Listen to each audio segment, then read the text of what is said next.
Good morning everyone. How are you? Hope you all are fine. Today we will read our English grammar book. So open your English grammar book and page number 42. আমরা আমাদের first সামেন্টিভ সিলেবাসের একদম শেষের দিকে রয়েছে। আমরা chapter number 11 অর্থাৎ এ and D এর চ্যাপ্টারটি আজকে পড়ব। তোমরা এর আগের ক্লাসে এ অ্যান্ড ডি পড়েছ। এগুলো কি বলো তো? এই এ অ্যান্ড ডি হচ্ছে আর্টিকেলস, তাই তো? দেখো, we know that there are 26 letters in English alphabet. কি বলছে? আমরা জানি যে ইংলিশ অ্যালফাবেটে মানে ইংরাজি বর্ণমালায় 26টা লেটার আছে, মানে 26টা বর্ণ আছে। দেয়ার আর 5 ভাওয়েলস, তার মধ্যে 5টা কি ভাওয়েলস। কি কি সেগুলো? এ, E, I, O and you. এটা তোমরা একেবারে ভালো করে মুখস্থ করে নেবে। 5টা ভাওয়েলের কি কি? 5টা ভাওয়েল কি কি? A, E, I, O, U. The remaining letters মানে বাকি যে লেটারগুলো রয়েছে, B, C, D, F, G, H, J, K, L, M, N, P, Q, R, S, T, V, W, X, Y, Z আর কনসোনেন্টস মানে বাকি যে লেটারগুলো পড়ে রয়েছে সেগুলো কি? কনসোনেন্ট। তাহলে ইংলিশ অ্যালফাবেটের 26 লেটার্সের মধ্যে 5টা হচ্ছে vowel, A, E, I, O, U, আর বাকি যে লেটারগুলো রয়েছে সেগুলো কি? কনসোনেন্টস। মনে থাকবে, তোমরা ভালো করে এটা অভ্যাস করে নেবে। এবার দেখো, আচ্ছা তার আগে বলি, এ অ্যান্ড ডি অর্থাৎ আর্টিকেলস করার জন্য মানে আর্টিকেলস বসানোর জন্য তোমাদের ভাওয়েলস আর কনসোনেন্ট জানাটা খুব দরকারি, ঠিক আছে? এবার দেখো, লুক অ্যাট দ্য পিকচার্স, ছবিগুলোর দিকে তাকাও, and read the words below each picture. বলছে প্রত্যেকটা পিকচার মানে ছবির নিচে যে শব্দগুলো রয়েছে সেগুলো পড়ো। দেখো, আ বুক, a pen, a cat, a teacher, a doctor, a sheep। প্রত্যেকটা এখানে প্রত্যেকটা ছবি খেয়াল করো বা প্রত্যেকটা ছবির যে ওয়ার্ডগুলো রয়েছে সেগুলো খেয়াল করো। দেখবে প্রত্যেকটা ওয়ার্ডই শুরু হচ্ছে কনসোনেন্ট দিয়ে। যেমন ধরো বি, পি, সি, টি, ডি, এস, প্রত্যেকটা লেটারই দেখেছো কনসোনেন্ট।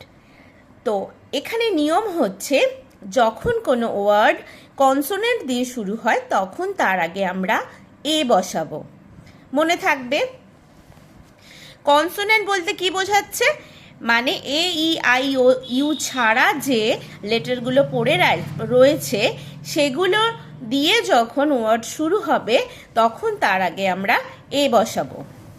যেমন ধরো, we use a before nouns that begin with a consonant. বলছে আমরা সেই সমস্ত নাউনের আগে এ বসাই যেটা শুরু হচ্ছে কনসোনেন্ট দিয়ে।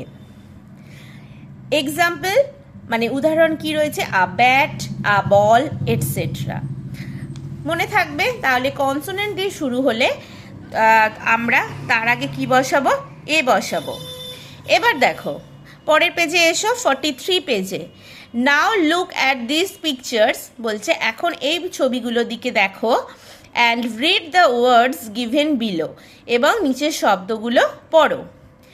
We use an before the nouns that begin with a vowel. কি বলছে? আমরা অ্যান ইউজ করব সেই সমস্ত নাউনের আগে। কোন নাউনের আগে? যে নাউনগুলো শুরুই হচ্ছে ভাওয়েল দিয়ে। খুব ইজি, মানে ভাওয়েল বলতে কি বোঝাচ্ছে? এ, ই, আই, ও, ইউ, এই 5টা লেটার দিয়ে যে ওয়ার্ডগুলো শুরু হবে তার আগে আমরা কি বসাবো? অ্যান বসাবো।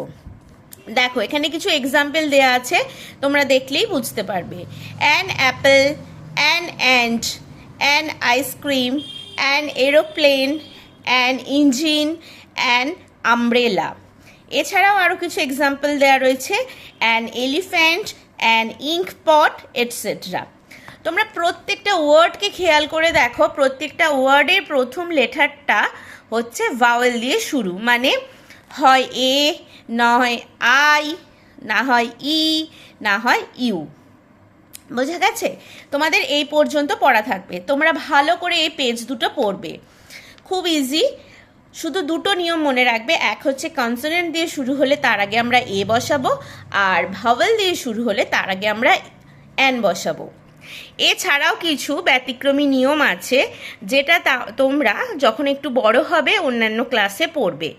এখন তোমরা শুধুমাত্র এই নিয়মটুকুই জানো যে কনসোনেন্টের আগে এ বসে আর ভাওয়েলের আগে অ্যান বসে। তোমাদের ডি এর দাগেরগুলো হোমওয়ার্ক থাকবে, খুব ইজি।